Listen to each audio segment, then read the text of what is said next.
السلام علیکم کلاس 9. امید ہے سب بچے خیریت سے ہوں گے. میں اب سننا شروع کرتی ہوں بیٹے پہلے، اور مجھے سب سے پہلے پہلی حدیث ہے افضل الاعمال لا الہ الا اللہ و افضل الدعاء الاستغفار. اس کا ترجمہ زہیب آپ مجھے بتائیے گا اور تشریح. سب سے زیادہ فضیلت والا عمل لا الہ الا اللہ، اور سب سے بہترین دعا استغفار ہے. شاباش. تشریح بتائیے. تشریح حضور اکرم صلی اللہ علیہ وسلم کی اس حدیث مبارکہ کے دو حصے ہیں.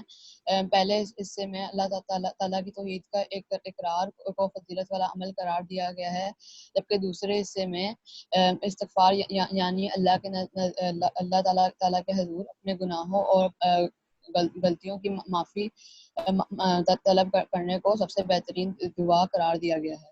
شاباش. پہلے حصے میں ارشاد ہے افضل الاعمال لا الہ الا اللہ، یعنی اللہ تعالیٰ کے سوا کسی دوسرے کو الہ نہ ماننے کا اقرار، اور اس کا عمل فضیلت اور عظمت والا عمل ہے. اس کے ہم کیوں اللہ کو الہ مانیں؟ اللہ کی عبادت کا کیوں حکم دیا اللہ تعالیٰ نے؟ کیا ریزن کیونکہ اللہ تعالیٰ نے ہی ہمیں پیدا کیا، اور اللہ تعالیٰ نے ہمیں عقل وغیرہ سب کچھ دی ہے، اور زندگی کی تمام نعمتیں ہمیں اللہ نے ہی عطا کی ہیں. تو قول سے تو ہم لا الہ الا اللہ کا اظہار کریں گے، اور عمل سے اس کی عبادت کر کے اور اس کا حکم مان کے ہم اللہ کو الہ ماننے کا ثبوت دیں گے. ٹھیک ہے. اور دوسرا حصہ ہے افضل الدعاء الاستغفار، یعنی بہترین دعا استغفار ہے، اپنے گناہوں کی معافی مانگنا ہے اللہ سے. تو یہ کیوں بہترین دعا ہے بتائیے گا ذرا. کیونکہ چر اکھڑ بھی نہیں جاتا تب تک ممکن ہے جب تک اللہ تعالیٰ ہمارے غلطیوں اور گناہوں کو معاف نہ کر دے. شاباش. اور ہمیں بار بار گناہوں کی معافی اس لیے مانگنی پڑتی ہے کیونکہ ہم دن میں کئی مرتبہ بہت سے گناہ کر دیتے ہیں. تو جب ہمیں ریئلائز ہوتا ہے کہ ہم سے یہاں پر غلطی ہو گئی، یا ہم نے کسی کو اللہ کے بندوں میں سے کسی کو کوئی تکلیف پہنچائی ہے، تو ہم فوراً جیسے ہی ہمیں ریئلائز ہوتا ہے ہم فوراً اللہ کے حضور میں اپنے گناہوں کی معافی مانگ لیتے ہیں. کیونکہ انسان جو ہے نا وہ خطا کا پتلا ہی ہے، وہ بار بار غلطی کرتا ہے، بار بار اللہ کے آگے جھکتا ہے، بار بار غلطی کرتا ہے، پھر اللہ کے آگے آتا ہے. اور اللہ تعالیٰ نے اس کے لیے معافی کا دروازہ اس کے مرنے سے پہلے تک کھلا ہی رکھا ہوا ہوتا ہے. بلکہ ہم دنیا میں اگر کسی سے بار بار ایکسکیوز کرتے ہیں تو شاید وہ بیزار ہو جائے ہماری بات سن کے، لیکن اللہ تعالیٰ کے سامنے جتنا زیادہ استغفار کرتے ہیں اللہ تعالیٰ اتنا ہی زیادہ خوش ہوتے ہیں. بات سمجھ آ گئی؟ اور یہ جو استغفار ہے یہ ہمارے دل کو سکون بھی دیتا ہے، اور ہمیں احساس ہوتا ہے کہ ہاں ہم نے ایک ایسی ذات کے آگے اپنے گناہوں کا اقرار کیا ہے جو ہمارے پردے بھی رکھے گا اور ہمارے گناہ معاف بھی کر دے گا. اور مزے کی بات یہ ہے کہ چاہے کتنے ہی بڑے گناہ کیے ہوئے ہوں انسان نے، اور کتنی ہی بڑی غلطیاں اس سے سرزد ہوئی نہیں ہوں، جس وقت وہ اللہ سے معافی مانگتا ہے نا تو پچھلا سارا ڈیٹا اللہ تعالیٰ اس کا ڈیلیٹ کر دیتے ہیں. کوئی ایک ڈاٹ بھی نہیں رہنے دیتے اس کے لیے، اس کی فائل میں سارا کچھ ڈیلیٹ ہو جاتا ہے، سب معاف ہو جاتا ہے، سب صاف ہو جاتا ہے. یہ بہت بڑی رحمت ہے اللہ کی، اور یہ بہت بڑی دعا ہے. یہ چھوٹی دعا نہیں ہے، یہ ساری دعاؤں سے کہہ لیجیے دعاؤں کی سردار ہے یہ استغفار. کیونکہ اس وقت انسان اپنی عاجزی کا، اپنی بے بسی کا، اپنی انکساری کا اظہار اللہ کے آگے کر رہا ہوتا ہے. ٹھیک ہے. اگلی حدیث ہے طلب العلم فریضۃ علی کل مسلم. ہبا آپ نے حدیث لرن کی ہے بیٹے؟ مائک انمیوٹ کریں ہبا.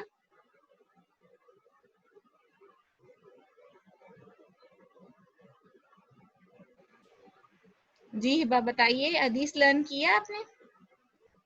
نو ٹیچر. کیوں بیٹے؟ میں نے تو بولا تھا کہ آپ نے پچھلی حدیث یاد کر کے آنی ہے. ٹیچر سر میں نے کلاس نہیں لی تھی پہلے پچھلے والی. اچھا چلیے. علین آپ بتائیے گا طلب العلم فریضۃ علی کل مسلم.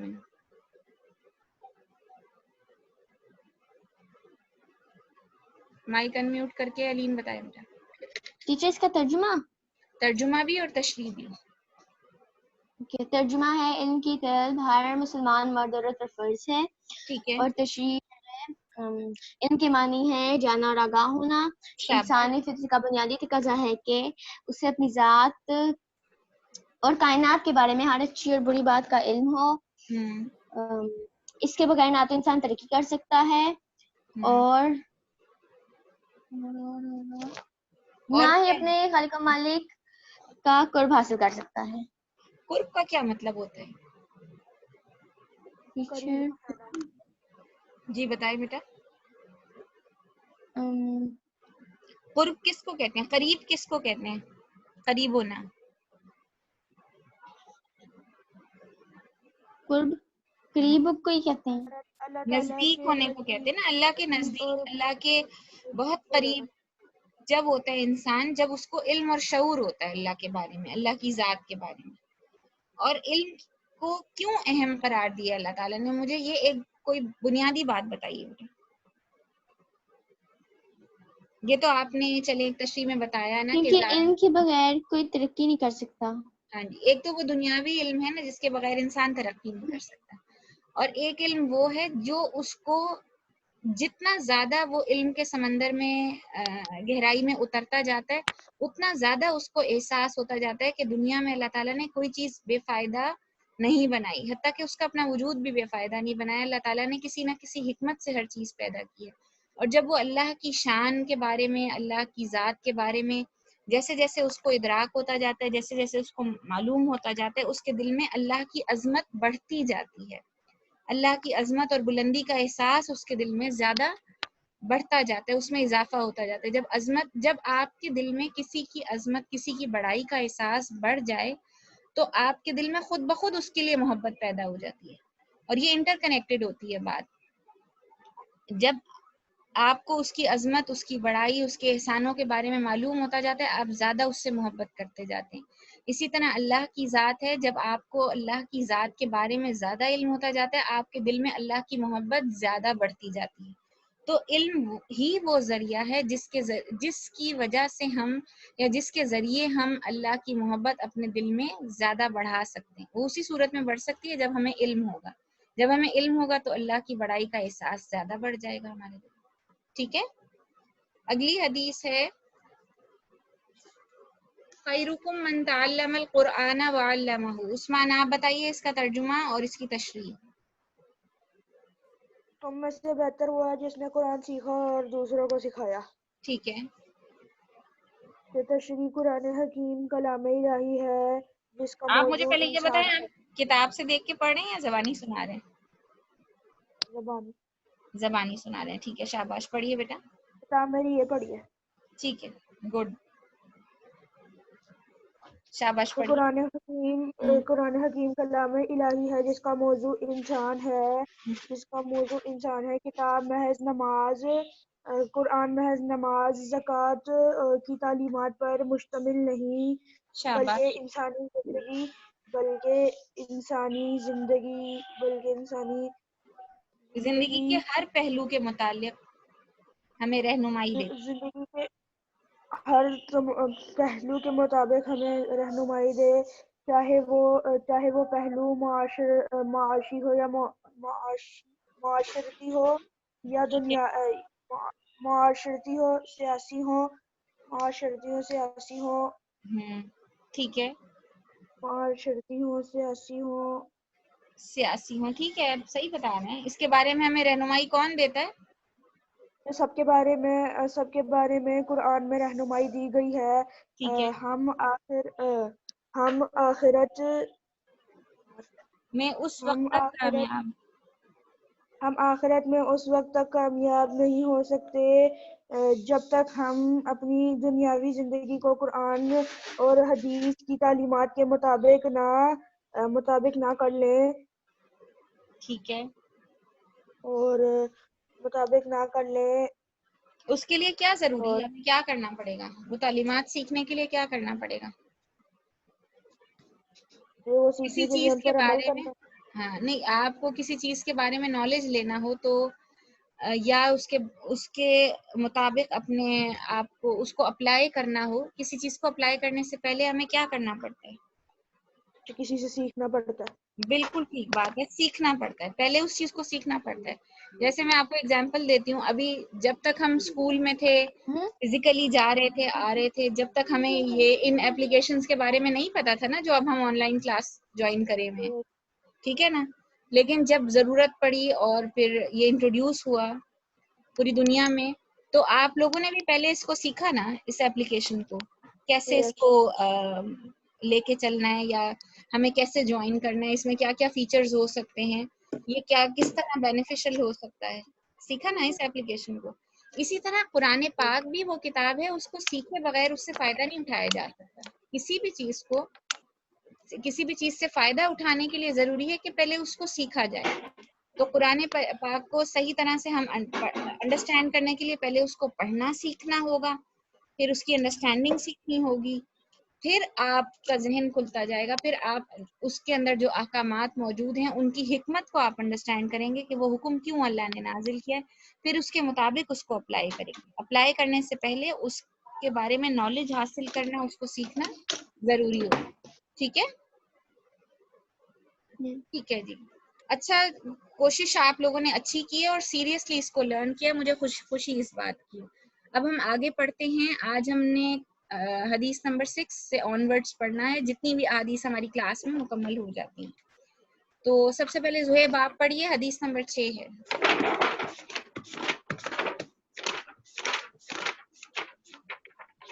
جی زہیب مائک آن کریں بیٹا. من احب للہ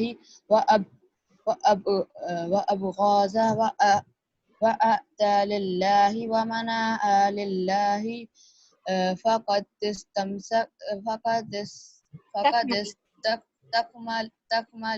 للإيمان. ٹھیک ہے، ترجمہ: جس نے اللہ تعالیٰ کے لیے محبت کی اور اللہ تعالیٰ کے لیے بغض رکھا اور اللہ کی رضا کے لیے عطا کیا اور اللہ کے لیے روکا، تو اس نے ایمان مکمل کر لیا. ٹھیک ہے، آگے پڑھیے. تشریح: اس حدیث مبارکہ میں تکمیل ایمان کے 4 اصول بیان کیے گئے ہیں جو مندرجہ ذیل ہیں. ایک، انسان کسی سے محبت کرے تو اللہ کے لیے، کسی سے بغض رکھے تو محض اللہ کے لیے، کسی کو کچھ عطا کرے تو اللہ تعالیٰ کی رضا کے لیے، اور کسی کو عطا کرنے سے ہاتھ روک لے تو بھی محض اللہ کے لیے. کیونکہ اللہ تعالیٰ اپنے بندے سے بہت زیادہ محبت کرتا ہے، بلکہ ایک ماں سے کئی گنا بڑھ کر محبت کرتا ہے. تو بندے کو بھی چاہیے کہ وہ اللہ سے محبت کرے، اور اگر دنیا میں کسی سے محبت کرتے تو اس کی محبت کی بنیاد صرف یہ ہو کہ اللہ اس سے محبت کرتا ہے. اللہ کے دوستوں سے محبت کرے. قرآن مجید میں اللہ نے اپنے دوستوں کے بارے میں بتا دیا، جن میں سب سے پہلے انبیاء، صحابہ کرام، شہداء، مجاہدین، صدیقین، اولیاء اللہ اور حلال روزی کمانے والے اللہ تعالیٰ کے دوست ہیں. کسی بغض دشمنی رکھے تو صرف اللہ کے لیے. اول تو انسان کسی سے دشمنی رکھے ہی نہ، اور اگر رکھے تو اس کی بنیاد محض یہ ہو کہ اللہ تعالیٰ اس شخص کو ناپسند کرتا ہے. لہٰذا جب کسی سرکش اور ظالم کو اللہ پسند نہیں کرتا تو ہم کیوں کریں؟ انسان کسی کو عطا کرے تو اللہ کے لیے. انسان جب اپنے مال میں سے کسی کو کچھ عطا کرے تو اس کی بنیاد بھی ریاکاری یا دنیاوی غرض نہ ہو، بلکہ اللہ کی رضا ہو کہ میں صرف رب کی خوشنودی کی خاطر خرچ کر رہا ہوں. کسی سے ہاتھ روکے تو بھی محض اللہ تعالیٰ کے لیے. کسی کی امداد روکنے میں اگر ہمیں ٹھیک ہے اللہ تعالیٰ کی رضا ہونی چاہیے. اگر ہمیں معلوم ہو کہ کسی کی مدد کرنے سے اس کی فسق و فجور میں اضافہ ہو گیا، وہ اس مال کو ہوگا یا وہ اس مال کو اللہ کی نافرمانی کے کاموں میں خرچ کرے گا، تو پھر اس کی مدد نہ کرنا زیادہ بہتر ہے. حاصل کلام: اس حدیث مبارکہ پر عمل کرنے سے ہمیں دو فائدے ہوں گے. ایک تو اسلامی معاشرے کا معیار اور وقار بلند ہوتا ہے. دوسرا ہمارا ایمان مکمل ہوتا ہے اور اللہ تعالیٰ اور اس کا رسول راضی ہوتے ہیں. مجھے میرا خیال ہے کہ حدیث یہ سمپل سی ہے، سمجھ آ گئی ہوگی سب بچوں کو. اس میں کوئی ایسی بات تو نہیں ہے جو ایکسپلین کرنے والی ہو، کہ ہم نے اپنی ہر چیز کی بنیاد جو ہے وہ رکھنی ہے اللہ تعالیٰ کی رضا اور خوشنودی. ہاں، اللہ تعالیٰ کی رضا اور خوشنودی، چاہے ہم کسی کو کچھ دے رہے ہیں تب بھی، اور اگر ہم کسی کو کچھ نہیں دے رہے یا کسی کو کچھ دینے سے رک رہے ہیں تب بھی اس کی بنیاد جو ہے وہ صرف اللہ کی رضا ہونی چاہیے. ٹھیک ہے، چلیے جی اگلی حدیث ہے حدیث نمبر 7. عثمان پڑھیں بیٹے آپ. لیس منا من لم یرحم صغیرنا ولم یوقر کبیرنا. ترجمہ: وہ ہم میں سے نہیں جو ہمارے چھوٹوں پر رحم کرے اور ہمارے رحم بڑوں نہ کا کرے، رحم نہ کرے کرے. اور ہمارے بڑوں کا احترام نہ کرے. تشریح: انسان کو اشرف المخلوقات ہونے کے ناطے اللہ تعالیٰ کی صفات کا مظہر ہونا عثمان چاہیے. ایک منٹ بیٹا، عثمان آپ کو اسکرین نظر آ رہی ہے بیٹے؟ یس. اچھا آپ اسکرین سے پڑھیے، کیونکہ میں نے نا اس میں کچھ ایڈیشنز بھی کی ہیں اس حدیث میں، کچھ میں نے اور حدیثیں بھی کوٹ کی ہیں، تو آپ جب پڑھیں گے تو آپ کو زیادہ کلیئر ہو جائے گا. جی پڑھیں بیٹے. اپنے خالق و مالک کی صفات پیدا کرے اور اپنے قول اور فعل سے ان کا اظہار بھی کرے. مثلاً اللہ تعالیٰ کی صفت ہے کہ وہ عادل ہے، اس لیے انسان عدل کرے. اللہ تعالیٰ درگزر کرتا ہے، انسان کو بھی چاہیے کہ وہ ایک دوسرے کی خطاؤں اور غلطیوں سے درگزر کرے. اللہ تعالیٰ کی سب سے غالب صفت رحم کرنا اللہ تعالیٰ کی سب سے غالب صفت ہے. نبی کریم صلی اللہ علیہ وسلم کی حدیث میں خاص طور پر اس صفت و رحمت پر زور دیا گیا ہے. رحم سے زیادہ حقدار ہمیشہ چھوٹے ہوا کرتے ہیں. آپ صلی اللہ علیہ وسلم نے کے متعلق فرمایا گیا ہے کہ آپ صلی اللہ علیہ وسلم لوگوں میں سب سے زیادہ بچوں پر شفقت فرماتے تھے.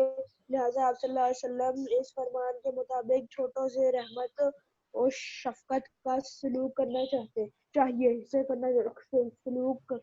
چاہیے.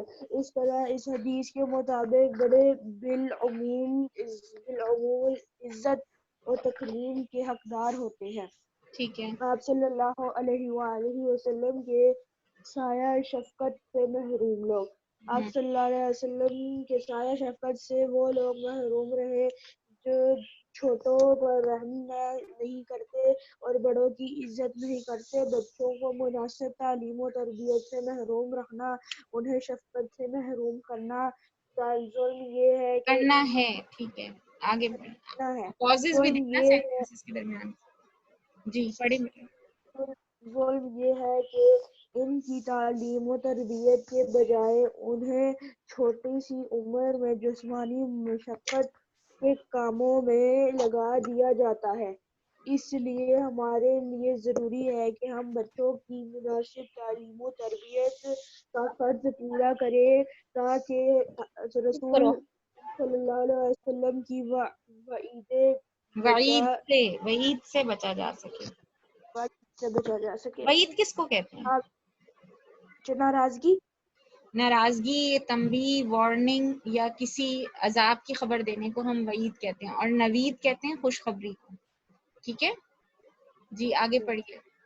بچپن میں علم ایسے ہے جیسے پتھر پر نقش ہو. حاصل کلام: آپ صلی اللہ علیہ وآلہ وسلم کی حدیث پر عمل کرنے کے لیے ہمیں چاہیے کہ چھوٹوں سے پیار سے اور بڑوں سے احترام سے پیش آئیں. ٹھیک ہے، میرا خیال ہے یہ بھی سمپل سی حدیث ہے، یہ سمجھ آ گئی ہوگی سب بچوں کو.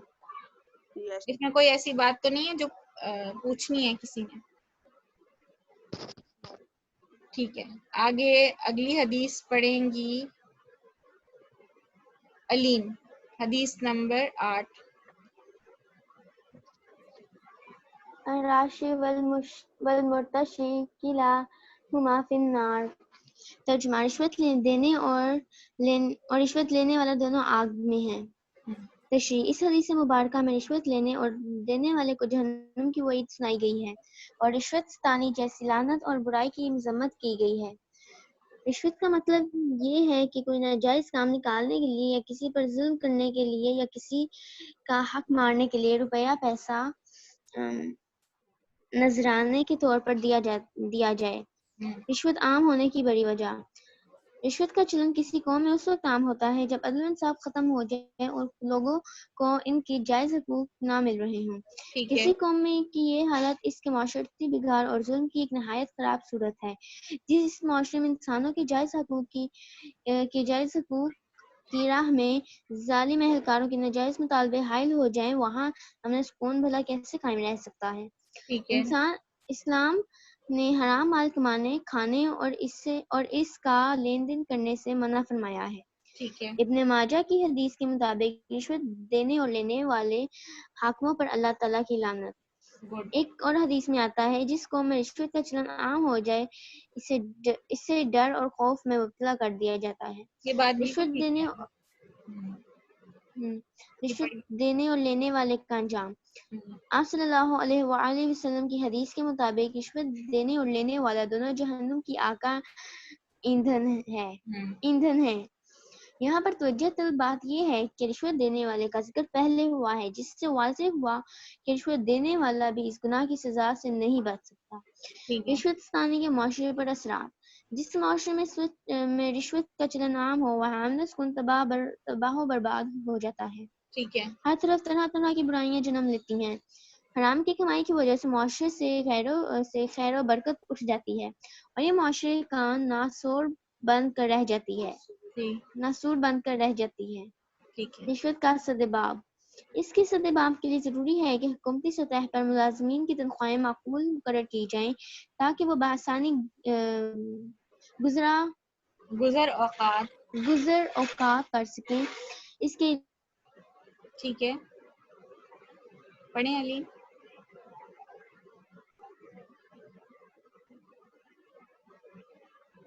جی علیم پڑھیے بیٹا، میرے خیال ہے علیم کے مائک میں کوئی پرابلم آ گئی۔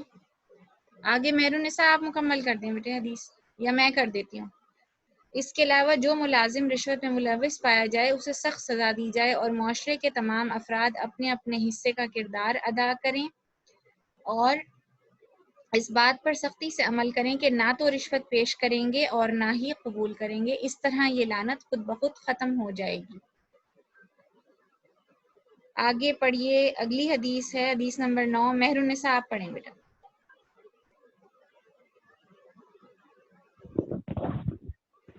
السلام علیکم ٹیچر۔ وعلیکم السلام، کیسی ہیں مہرالنساء؟ شکر ہے اللہ کا۔ بیٹے تھوڑا سا اپنے مائک کی سیٹنگ کو ٹھیک کیجیے اور حدیث نمبر 9 پڑھیے بیٹا۔ من نصر قوما وعلى غير الحق فهو كالبعير الذي رد فهو يوزع بذنبه نزلا۔ شخص نے کسی ناجائز معاملے میں اپنی قوم کی مدد کی تو اس کی مثال ایسی ہے جیسے کوئی اونٹ کنویں میں گر رہا ہو اور اس کی اون پکڑ کر لٹک جائے اور خود بھی اس میں جا گرے۔ ٹھیک ہے۔ اس حدیث مبارکہ میں اقربا پروری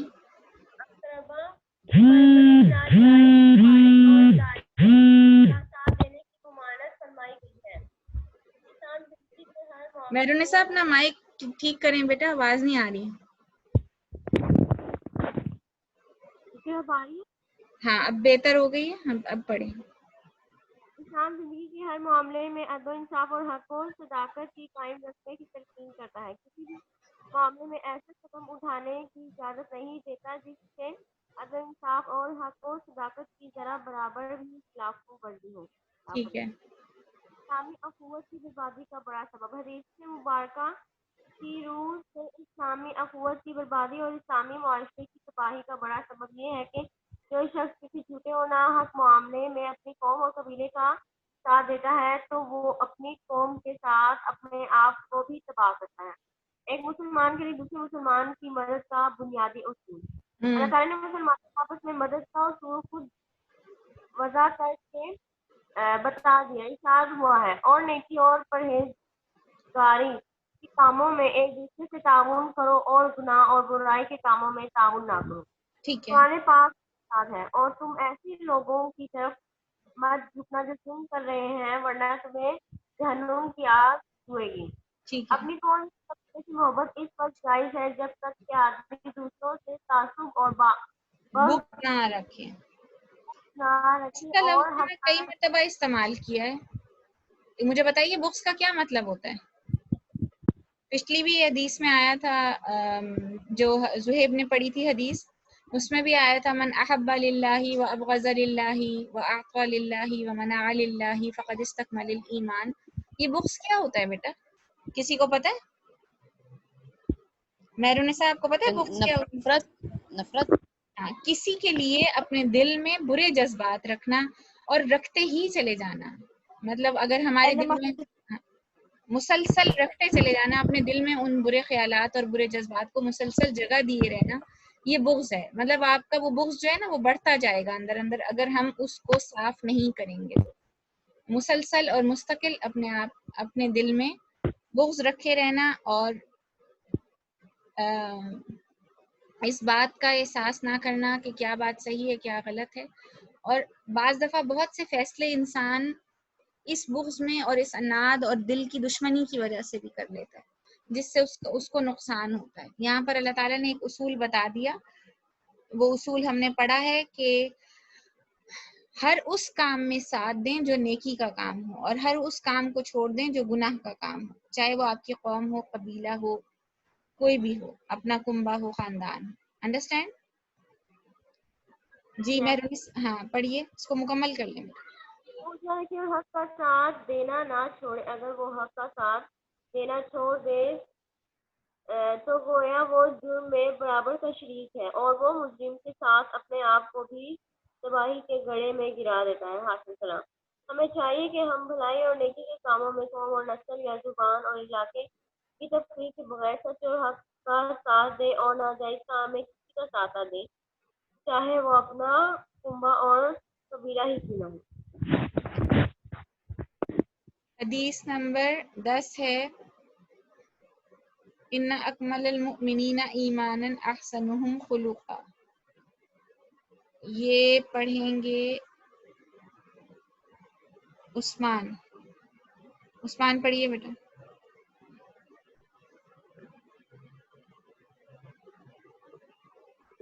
اکمل المؤمنین ایمانا احسن. عثمان اونچا پڑھیں بیٹا، آواز نہیں آ رہی. ایک سیکنڈ میں اونچا پڑھتا ہوں.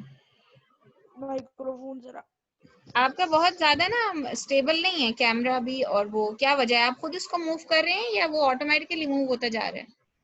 نہیں، پہلے تو کچھ کر لیتا تھا وہ کے کسی اور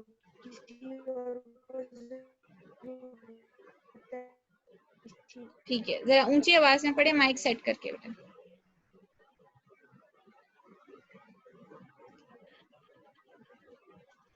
جی عثمان ایک سیکنڈ، عثمان 1 منٹ رکیے گا بیٹا.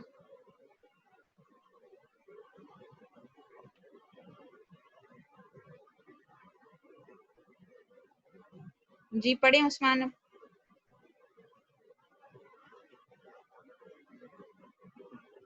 شاباش پڑھیے بیٹا.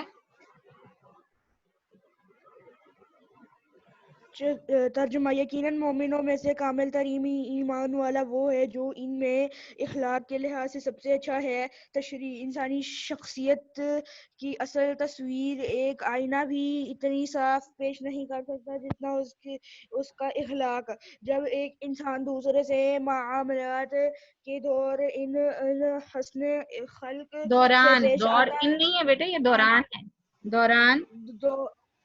دوران حسن خلق سے پیش آتا ہے تو اس کی حسن خلق سے حسن خلق سے پیش آتا ہے تو اس کی شخصیت کا ظاہر اور باطن مکمل طور پر واضح ہو جاتا ہے۔ اسلام کا نظریہ اخلاق یہ ہے کہ ہر مسلمان ایسے اخلاق حسنہ سے متصف ہو جائے۔ متصف ہو جائے کہ اسے اللہ تعالیٰ کا خلیفہ کہا جا سکے۔ نبی صلی اللہ علیہ وسلم نے عملی طور پر ثابت کر دیا ہے کہ جو اخلاق حسنہ اللہ تعالیٰ نے انسان کے لیے پیش کیے ہیں، انسان انہیں اپنا سکتا ہے۔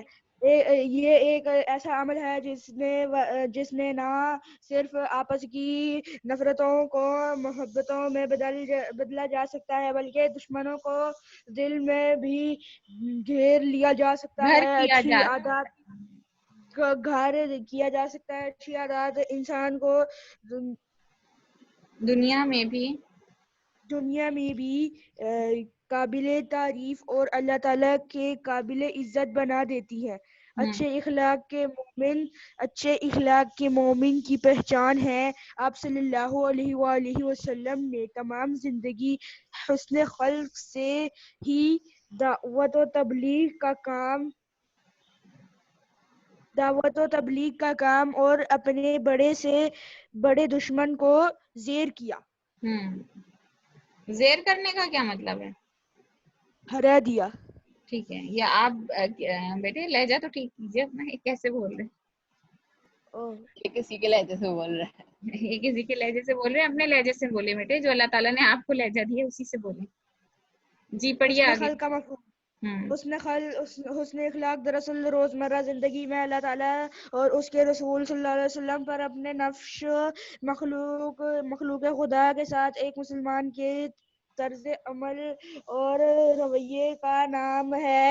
اگر یہ طرز عمل اور رویہ اچھا ہے اور شریعت کے اصولوں کے مطابق ہے تو اسے حسن اخلاق کہا جائے گا، اور اگر یہ طرز عمل اور رویہ اچھا نہیں تو اس کو برا اخلاق کہا جائے گا۔ رسول اللہ صلی اللہ علیہ وسلم اخلاق حسنہ کا مکمل نمونہ ہے۔ ارشاد ربانی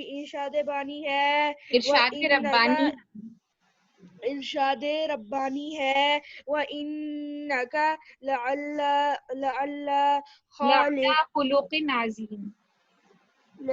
خلق عظیم۔ بلا شبہ آپ صلی اللہ علیہ وسلم اخلاق کے بلند ترین اخلاق ہوتا ہے، اخلاق لفظ ہے، اخلاق کے بلند ترین درجے پر ہیں۔ حضرت عائشہ فرماتی ہیں کہ آپ کا خلق آئے گا یہاں پر، یہ چینج ہو جاتے ہیں، اعراب جو ہے نا وہ چینج ہو جاتے ہیں تھوڑی تھوڑی دیر بعد۔ جی قرآن ہے۔ کامل ترین ایمان کے لیے کیا کرنا چاہیے؟ بیٹے کس نے میوزک آن کر لیے؟ جی پڑھیے۔ حضور اکرم کی پاکیزہ شخصیت تمام اعلیٰ اوصاف اور کمالات کا مجموعہ تھی۔ ہمیں کامل ترین ایمان حاصل کرنے کے لیے پیارے نبی صلی اللہ علیہ وسلم کے اخلاق و حسنہ اور آپ صلی اللہ علیہ وسلم کی سیرت کی پیروی کرنی چاہیے۔ اس میں ہماری نجات اور آخرت کی فلاح ہے۔ ٹھیک ہے، شاباش۔ اب مجھے یہ بتائیے کہ ہم لوگ اپنے اخلاق کا کتنا مظاہرہ کرتے ہیں؟ کیا ہم اس بات پر عمل کرتے ہیں؟ مثال کے طور پر آپ کو کوئی بات بہت ناگوار گزری ہو، کیا آپ اس بات کو برداشت کر لیں گے یا آپ اس کو فوری طور پر اس کا آنسر کریں گے اس بات کا؟ کیا ہم یہ پریکٹس اپنی لائف میں کرتے ہیں کہ ہم اپنے اندر برداشت پیدا کریں؟ جی زہیب بتائیے ذرا۔ کوئی نہیں کرتے، کرنی چاہیے کہ نہیں؟ مکے مارتے ہیں بندے کو۔ ہاں تو پھر ہمیں کیا کرنا ہے بیٹا؟ ہمیں آپ صلی اللہ علیہ وسلم برداشت پیدا کرنا چاہیے، اپنے اندر خود اسٹیمنا بلڈ کیجیے۔ آج ذرا یہ پریکٹس کر کے دیکھیے گا نا، میں نیکسٹ لیکچر میں پوچھوں گی کہ کتنے بچوں نے حسن اخلاق کی کوشش کی تھی۔ اور ہم برداشت لوگ باہر جا ہی نہیں رہے, ہم لوگ کیسے حسن اخلاق کی کوشش کریں گے؟ سب سے پہلے تو بیٹے گھر سے ہی اسٹارٹ ہوگا نا حسن اخلاق. ہر چیز ہر کام سب سے پہلے آدمی کے اپنے گھر سے شروع ہوتی ہے, پھر بعد میں باہر کی طرف آتا ہے نا. چلیے آج کے دن میں دیکھتے ہیں آپ کو آپ کے کسی بہن بھائی کی عثمان نے ڈنڈا پکڑ لیا. یہ حسن اخلاق کا نمونہ دے رہے ہیں, حالانکہ عثمان نے یہ حدیث پڑھی ہے. جی عثمان حسن اخلاقی تو ہے ہر صاف کا کیا نمونہ حسن پیش اخلاق کر کا گھر ہی صاف کر رہا ہوں نا. گھر صاحب آپ ڈنڈے سے کر رہے ہیں بیٹے. حسن اخلاق میں برداشت سے کام لینا ہے. آج کی اسائنمنٹ ہے, برش بھی ہے. آج پورا دن کسی بات پر کسی بچے نے غصہ نہیں کرنا, یہ اسائنمنٹ ہے. پہلا اسٹیپ یہ کہ آپ اپنے آپ کو خود ٹرین وہ کریں. تو ہم لوگ کرتے ہی نہیں غصہ, ہم لوگ تو بہت چل ہیں گھر میں. آپ کے گھر یہ دیکھیے, یہ عثمان مجھے دکھا رہے ہیں, یہ چل ماحول دکھا رہے ہیں. جو عثمان کو اپنے کھلونے پر غصہ آیا ہوا ہے. بیٹے غصے کو ہی تو برداشت کرنا ہے نا, آپ اپنا کیوں نکال رہے ہیں؟ اس ایگریشن کو ہی تو آپ نے کنٹرول کرنا ہے. پہلا اسٹیپ آپ کا اپنے آپ کا سیلف کنٹرول ہے, ٹھیک ہے. زہیب کو بہت ہنسی آ رہی ہے اس بات کے اوپر. کیوں زہیب؟ جو عثمان کام ہی ایسے کر رہا ہے. عثمان کیا بات ہے بیٹے؟ Please sit down Usman, don't do this بیٹا. یہ آپ حسن اخلاق کا مظاہرہ نہیں کر رہے عثمان, یہ آپ حدیث کے بالکل خلاف جا رہے ہیں, اور یہ آپ دکھا بھی رہے ہیں اپنی بات کو. اٹس ویری ہم جہاد کرنے نکلے ہیں. نہیں, ہم جہاد کرنے نہ نکلے, ابھی ہم پڑھ چکے ہیں کہ ہم جہاد جو ہے وہ ہر کوئی اپنی مرضی سے نہیں کر سکتا. ذرا آج اپنا ٹیمپرامنٹ کنٹرول کیجیے گا نا, اپنا ٹیمپر لوز نہ کیجیے گا, یہی آپ کا حسن اخلاق ہے. پانی پی رہے ہیں تو غصے کو کنٹرول بھی کریں, ٹھیک ہے. اچھا جی, اس کا ٹیسٹ جو ہے نا حدیث کا ایم سی کیوز کا 6 to 10, وہ انشاءاللہ میں نیکسٹ کلاس میں لوں گی آپ سب بچوں سے, ٹھیک ہے بیٹا.